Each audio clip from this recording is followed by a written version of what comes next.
नमस्कार, मैं तुम्हारा भूमि रोहित शर्मा। पिछले महीनों से जो आंदोलन चल रहा था, छात्र आंदोलन, इसका पीक आवर भी आपने देखा 25 जुलाई को, जबकि भारत की मोदी सरकार जो अहंकार में मदमस्त है, अहंकार में चूर है, उसके अहंकार को चकनाचूर करते हुए भारत के छात्रों ने उन्हें घुटने पर ला दिया। और जो उनकी प्राथमिक मांग थी, प्रधान का इस्तीफा, वो उन्होंने उनसे ले लिया। क्योंकि प्रधान के इस्तीफे के साथ ही मोदी के इस्तीफे की चर्चा भी चल रही थी, जोरों पर चल रही थी। और छात्र मोदी को, जो मोदी बोलते थे कि वो 2 किलो 3 किलो गालियां रोज खाते हैं, उन्हें टनों में गालियां मिलनी शुरू हो गई। बाकायदा मीम बनाए गए, बाकायदा पोस्टर्स बनाए गए। और जो युवा ने अपना रचनात्मक प्रदर्शन किया, क्रियात्मक जो उन्होंने स्लोगन्स का निर्माण किया, वह भी अपने आप में बेमिसाल है। ऐसा ना तो कभी हुआ था, ना ही कभी किसी ने सुना था। मोदी की जिस प्रतिमा को बनाने के लिए, या उसके कहे तो छवि को बनाने के लिए, पूरी दुनिया में करोड़ों अरबों करोड़ों रुपये सरकार ने फूंक डाले, इस देश के टैक्स पेयर के पैसे, वह छवि इन कुछ दिनों में तार तार हो गई। ऐसा नहीं है कि ये आंदोलन यही 20-25 दिन से चल रहा था, बल्कि ये कहें कई सालों से यह मूवमेंट छात्रों का चल रहा था, सने सने। कभी बीपीएससी के एग्जाम को लेकर, कभी अन्य एग्जाम को लेकर हजारों छात्र सड़कों पर आते थे, लाठियां खाते थे, फिर वापस लौट जाते थे। लेकिन इसी तमाम प्रक्रिया में जिस तरह से धीरे धीरे चीजें गर्म हुई और चीजें सामने आती गई, चीजों ने नया रुख अपनाया। और मोदी के जो अहंकार था उसको चूर करते हुए प्रधान का इस्तीफा ले लिया गया। प्रधान के इस्तीफे के साथ ही भाजपा के कई सारे लोग तिलमिला गए। खास करके वह तबका जो ब्राह्मणवाद का कट्टर समर्थक है या ब्राह्मणवादी सोच को अभिव्यक्त करता है, उन्होंने साफ तौर पर धमकियां दिया छात्रों को। और धमकियां किस रूप में दिया है, ये आप सभी ने सुना है। छात्रों पर जिस तरीके से डंडे लाठी चलाए गए, उनके महिलाओं के साथ दुष्कर्म की हद तक चीजें चली गई, और पुलिस ने जिस तरह से हजारों युवाओं को जेल में डाल दिया और उनको पूरी तरह से त्रस्त करने का प्रयास किया। इसी क्रम में एक परिघटना नई परिघटना सामने आई है, और वो है जब 25 तारीख को वार्ता होती है सरकार से।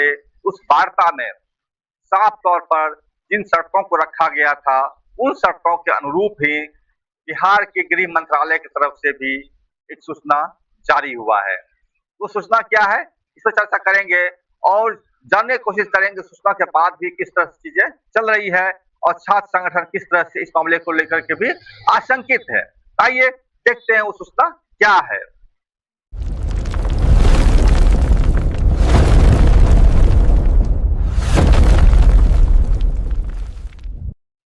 जिस तरह से वार्ता हुआ था 25 तारीख के रात में, जो छात्र प्रतिनिधि थे उनकी तरफ से दीप्के या अन्य माध्यम से और सरकार की तरफ से, उसमें जिन शर्तों का खुलासा हुआ था, उसमें एक प्रधान शर्त यह भी था कि छात्रों पर जो लाठीचार्ज किए गए हैं, बड़े लाठीचार्ज किए गए हैं और केस दर्ज किया गया है, उन तमाम केस को हटाया जाए, वापस लिया जाए, छात्रों को फौरन रिहा किया जाए।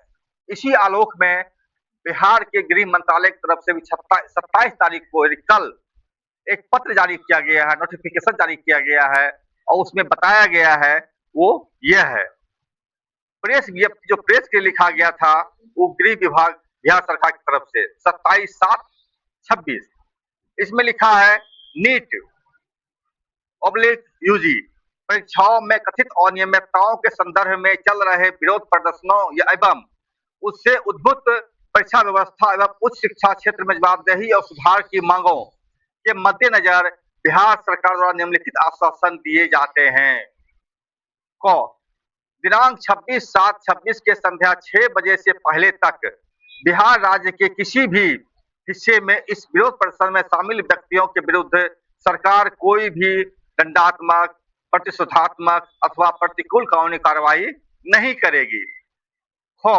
उक्त प्रतिरोध के दौरान दिनांक 26/7/26 को संध्या 6 बजे से पूर्व व्यक्तियों के विरुद्ध दर्ज सभी प्राथमिकी, परिवाद व कारण बताओ नोटिस को वापस लेने के लिए विधिक प्रक्रिया तत्काल प्रारंभ की जाएगी। गो दिनांक 26/7/26 की संध्या 6 बजे के पूर्व दर्ज सभी कांडों में गिरफ्तार एवं निरोधित सभी व्यक्तियों को शीघ्र मुक्त किया जाएगा। घ दिनांक 26/7/26 की संध्या 6 बजे से पूर्व दर्ज कांडों में कोई प्रत्यक्ष या परोक्ष कार्रवाई कांडों में नामित व्यक्ति के विरुद्ध भविष्य में भी नहीं की जाएगी। यह आपको छत्रनील सिंह जो विशेष सचिव हैं उनकी तरफ से जारी किया गया है 27 तारीख को। जिस तरह से निशिकांत दुबे ने बाकायदा अपना वीडियो जारी करते हुए छात्रों को धमकाया है, उस धमकी को भी नजरअंदाज करने की जरूरत नहीं है। कई छात्र संगठन इस बात को लेकर आशंकित हैं कि यह नोटिफिकेशन या फिर ये जो प्रेस विज्ञप्ति है जो गृह विभाग ने जारी किया है वह कहीं हाथी के दांत तो बनकर नहीं रह जाएगा, क्योंकि निशिकांत दुबे का जो वक्तव्य है वह भी ध्यान देने की बात है। उसको सुन लीजिए वो निशिकांत दुबे क्या कहते हैं। जो भी छात्र इस कॉकरोच जनता पार्टी के उकसावे में आकर सड़कों पर उतरेगा उसका अंजाम बेहद खौफनाक होगा। हम ऐसा एक्शन लेंगे कि उनकी पुश्तें याद रखेंगी। सरकार ये पक्का करेगी कि इन उपद्रवी छात्रों का नाम हर ब्लैक लिस्ट में डाल दिया जाए ताकि जीवन में कभी भी इन्हें कोई सरकारी या प्राइवेट नौकरी न मिल सके। इनका पूरा करियर मिट्टी में मिला दिया जाएगा। और बात यहीं खत्म नहीं होगी। जिन माँ बाप ने अपने बच्चों को इस गुंडागर्दी में शामिल होने से नहीं रोका उन्हें भी बिना किसी वारंट के घसीटकर जेल की सलाखों के पीछे डाल दिया जाएगा। इस अराजकता की कीमत अब पूरे परिवार को चुकानी पड़ेगी।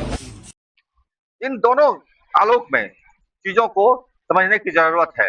निशिकांत दुबे के बयान और गृह विभाग के बयान को भी दोनों का ही मिलान करना जरूरी है और समझने की जरूरत है कहीं यह सरकार छात्रों को धोखा तो नहीं देगी।